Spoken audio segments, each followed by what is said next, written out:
Well, hello folks, welcome back to another Imagineer on Plain Air on a glorious summer's day.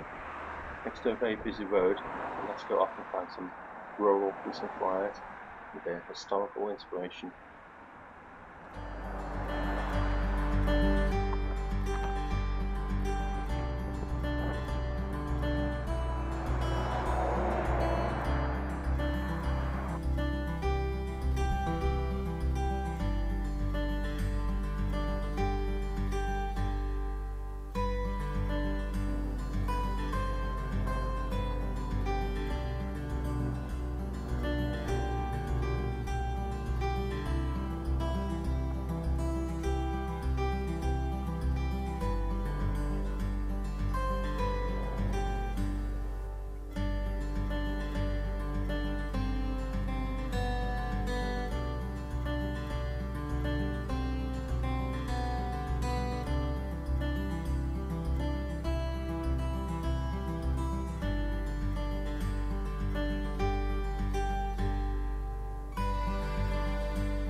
So let's have a closer look at the Abbey.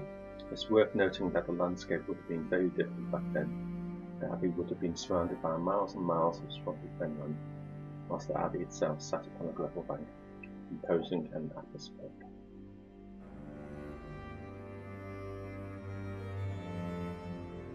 Before the Abbey was built, there is evidence to show that there was a prehistoric settlement here with Bronze Age burial mounds. I couldn't see any, but it's possible they're in a nearby field, which are private.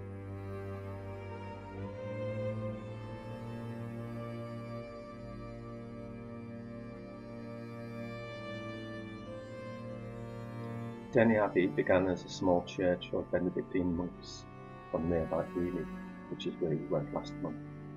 The Templar Knights then took it over in 1150 and turned it into a kind of retirement home for its elderly members.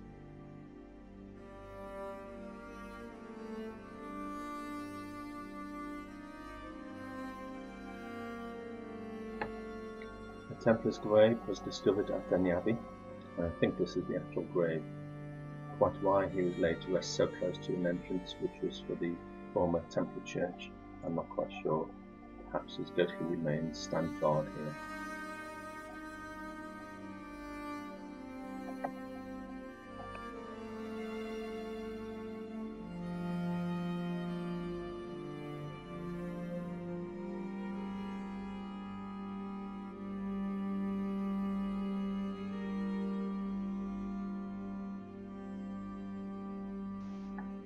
Interesting folklore suggests that there is a subterranean tunnel which links Denny Abbey far below the fens and nearby Little Camp to other abbeys nearby.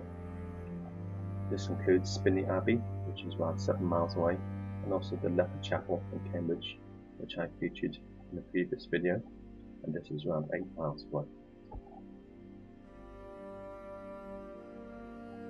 During Henry VIII's dissolution of the monasteries, the monks are said to have fled down these tunnels to escape the onslaught of the soldiers, and sadly the soldiers filled in the entrances of the tunnels with rubble, and eventually all the monks died as a result. The ghosts are said to still haunt the place, and various stories of monks knocking on the tunnel roof are abound. Apparently the story is true regarding the tunnels. To this day they remain virtually unexplored due to noxious gases and flooding.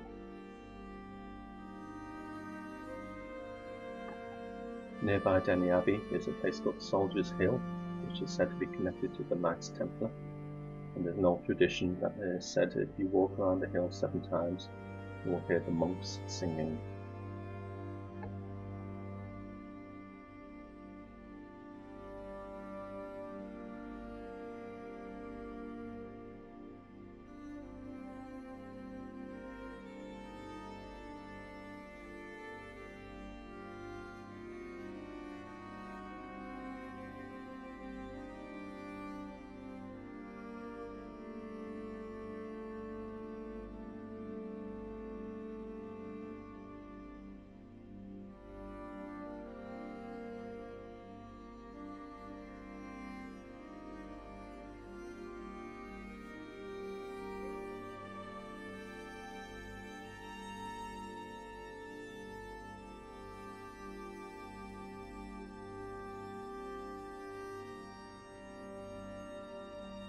So this concludes our little tour of Denny Abbey. So let's now go do some sketching or some imaginary on plein air and see what develops.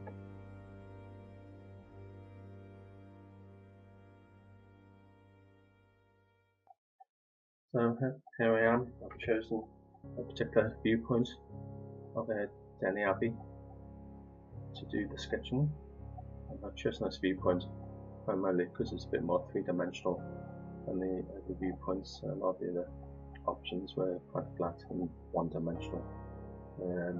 Also, it's a bit more authentic on this viewpoint. The windows at least have been sort of blocked in or sort of left as they are, whereas on the other sides of the abbey, some more modern-like windows have replaced the apertures of the building, which doesn't look very nice and would have been more difficult for me to sort of translate from an artistic point of view.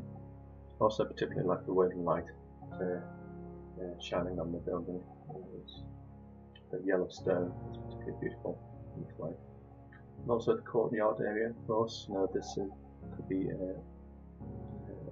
open to sort of any kind of activities really, which I could place in there, with what kind of characters and that kind of thing. So I did actually struggle a bit with the imagination side of things, as you'll see as we progress through the video. I struggled a bit essentially, but eventually some came through, and I referred to the history of the building to spark my imagination. Unfortunately,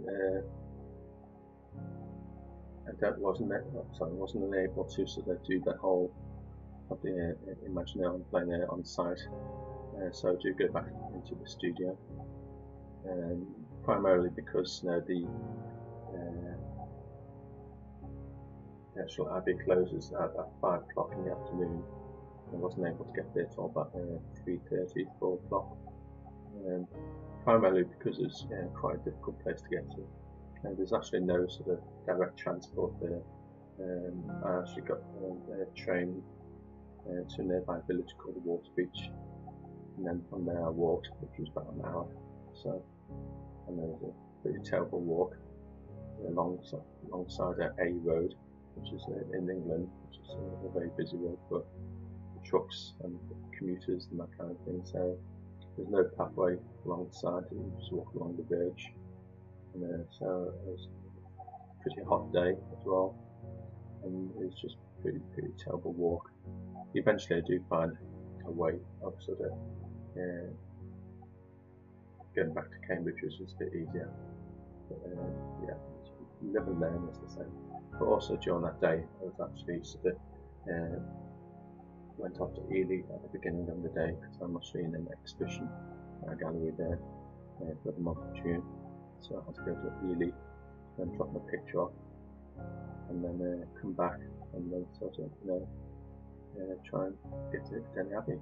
But it was so beautiful, it was so peaceful and quiet, and I was like one of 3 people, I think, with the exception of some volunteers and things like that. And despite being not too far from the A road, it's managed to keep its sort of tranquility and the peacefulness of a monastery, which I suppose. Completely lost track then. Which I suppose is natural for its surroundings, basically.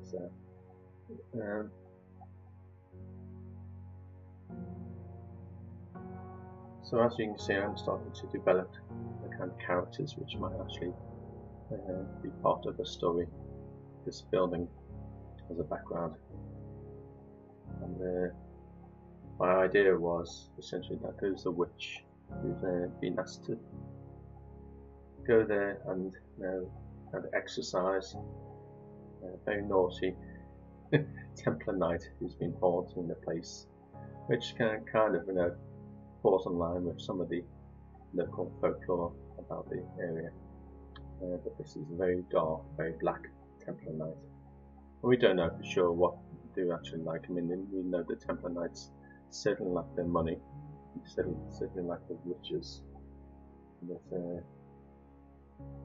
says that they're kind of not too straying far from the truth, really, that they are sort of they're evil, basically, a bit sort of greedy, essentially. So here she is, casting a spell in a sacred circle, and there's the Templar Knight, all black, with a red cross on signifying the Templar order. Now, I did struggle with a lot of these sort of imaginary I'm playing now, because they're all very much sort of put myself out there regarding my artistic skills and talent. It's quite much easier for me to draw the actual thing in reality and paint it, as I have a reference point to refer to, but in completely drawn figures from the imagination with no reference and no one to pose for you, and you're sort of relying on every ounce of knowledge it is that you possess, really. So I haven't done too bad, really. I'm quite pleased with the female figure, and the knight could have done with a bit more sort of reference in order to get the pose right and everything, but it is just meant to be a quick sketch.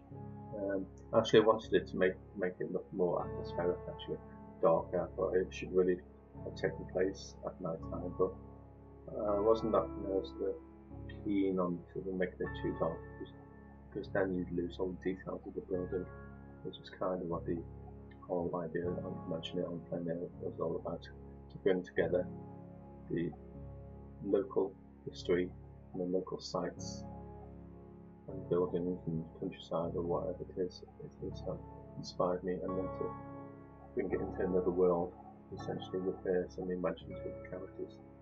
I'm actually surprised myself, actually, because I think most of the last imaginary on plein airs have actually been buildings, and it's not normally something that's naturally progressed to much more sort of nature, trees and landscape kind of person. But I suppose the buildings do represent a big part of the sort of history and the sort of folklore, and provide a really good backdrop as well, quite a nice structural backdrop.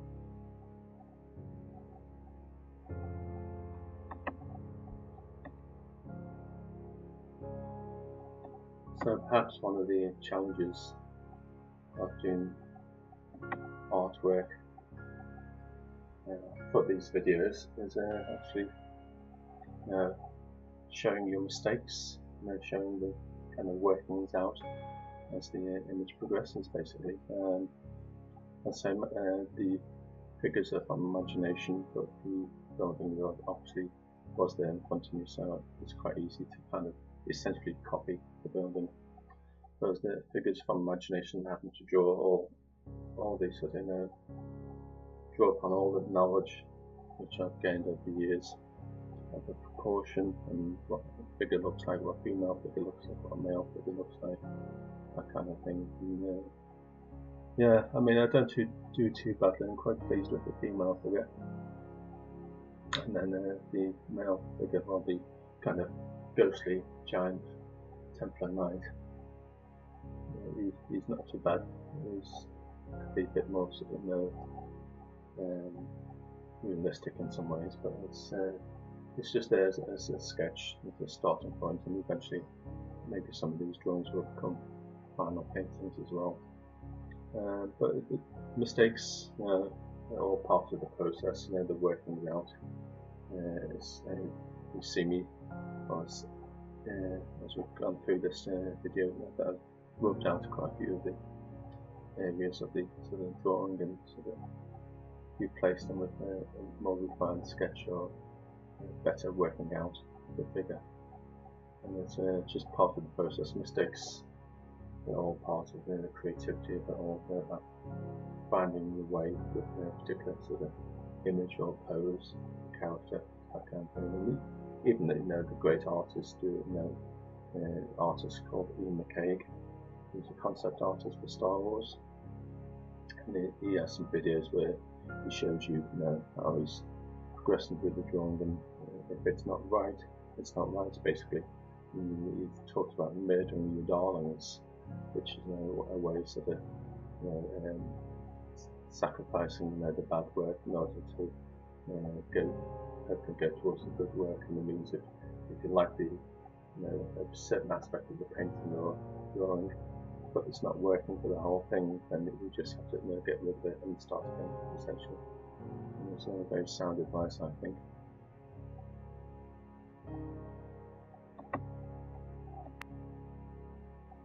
So we're coming to the home stretch now with the painting. Generally pleased with the outcome of it. Particularly pleased with the colour palette.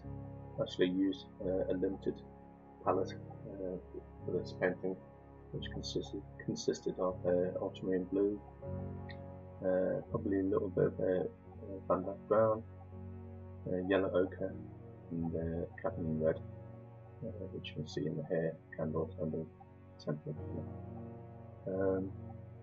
Yeah, I think the good thing about Imaginary on plein air for me is actually how we developed my watercolor color palette. Basically, it's very subdued. It's very earthy, very sort of smoky in some ways when it comes to the color itself, and that's, I think, is kind of become and define my kind of style when it comes to my art. You see it even sort of creeping into my oil painting as well. And it's all helps you as an artist if you have a particular look when it comes to the style of your painting, and the colours. And the colour is one of the main things people actually notice. Although when it comes to from an artistic point of view, colour is very much secondary when it comes to the creation of a painting. It's the tonal qualities for representational painting which matter more than colour. There's a phrase within the art field that tone does all the work, colour gets all the credit. It's very true. But yeah, I'm quite pleased with the palette of colours, and it's got a kind of mysterious look to it as well, which almost also an English look in some ways, not sort of patriotic or anything like that, but it does have that sort of quality of the old English watercolours, which surprised myself actually. Yeah, very pleased with how it's come out. And this is the end result. Fairly pleased with the outcome, even though it was a bit hit and miss at times. So now it's time to head off home.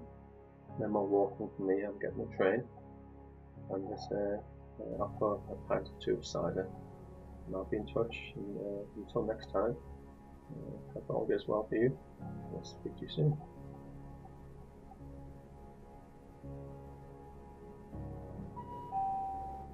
Welcome aboard this service to London King's Cross. The next station is Cambridge.